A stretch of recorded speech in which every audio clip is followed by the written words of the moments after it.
မင်္ဂလာပါခရမ်းသီးကိုကျွန်တော်တို့မီးကင်ပေးသွားရပါမယ်မီးကင်တဲ့အခါမှာခရမ်းသီးရဲ့အတွင်းသားတွေပျော်ဤသွားတဲ့အထီအောင်ကျွန်တော်တို့ကင်ပေးသွားရပါမယ်ကျွန်တော်ကတော့အခုလိုအနေအထားထီအောင်ရအောင်ကင်သွားပါတယ်ကြက်သွန်အဖြူအနီးဒီနေရာမှာကျွန်တော်ငရုတ်သီးလှော်မှုတ်ကိုအသုံးပြုထားပါတယ်သနွင်းမုတ်အနေငယ်ထည့်ပေးပါဒါကတော့ကြက်သွန်အဖြူအနီးနဲ့ငရုတ်သီးလှော်မှုတ်ကိုရောပြီးထောင်းထားပြီးတော့ကျွန်တော်စီသက်ထားတာပါပစွန်ကြောင်းမုတ်ထည့်ပေးပါ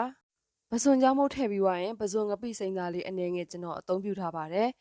မကြီးရေကိုပြစ်ပြစ်လေးထည့်ပြီးသွားပြီဆိုရင်တော့ရေကိုထည့်ပေးပါခရမ်းသီးမိခင်ကိုဣသွားအောင်ပြန်ပြီးချက်မှဖြစ်တဲ့အတွက်ရေလေးအနှဲငယ်ပို့ထည့်ထားပေးပါအရသာမို့အနှဲငယ်ငါးငပြားရေထည့်ပြီးသွားရင်တော့ကြံတဲ့အရသာတွေကမိမိကြိုက်နှစ်သက်တဲ့အရသာကိုထပ်မံဖြည့်ဆွတ်လို့ရပါတယ်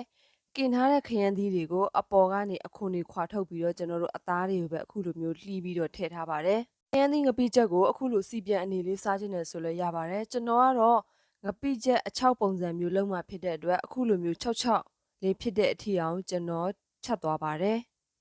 ခရမ်းသီးကိုဟင်းချက်တာတွေထက်ဆိုင်အခုလိုငပိချက်လေးလုံးမစားဘူးဆိုရင်တော့လှုပ်စားကြည့်ပါကျွန်တော်နေမကောင်းနေစားပါဇက်ပြက်နေတဲ့အချိန်ဖြစ်တဲ့အတွက်လုံးဝကိုကဒင်းတွေ့ပြီးတော့ထိထိမိမိလေးနဲ့အရန်ကြီးကိုစားလို့ကောင်းပါတယ်ရှယ်ကိုစားလို့ကောင်းတာပါအားလုံးကိုကျေးဇူးတင်ပါတယ်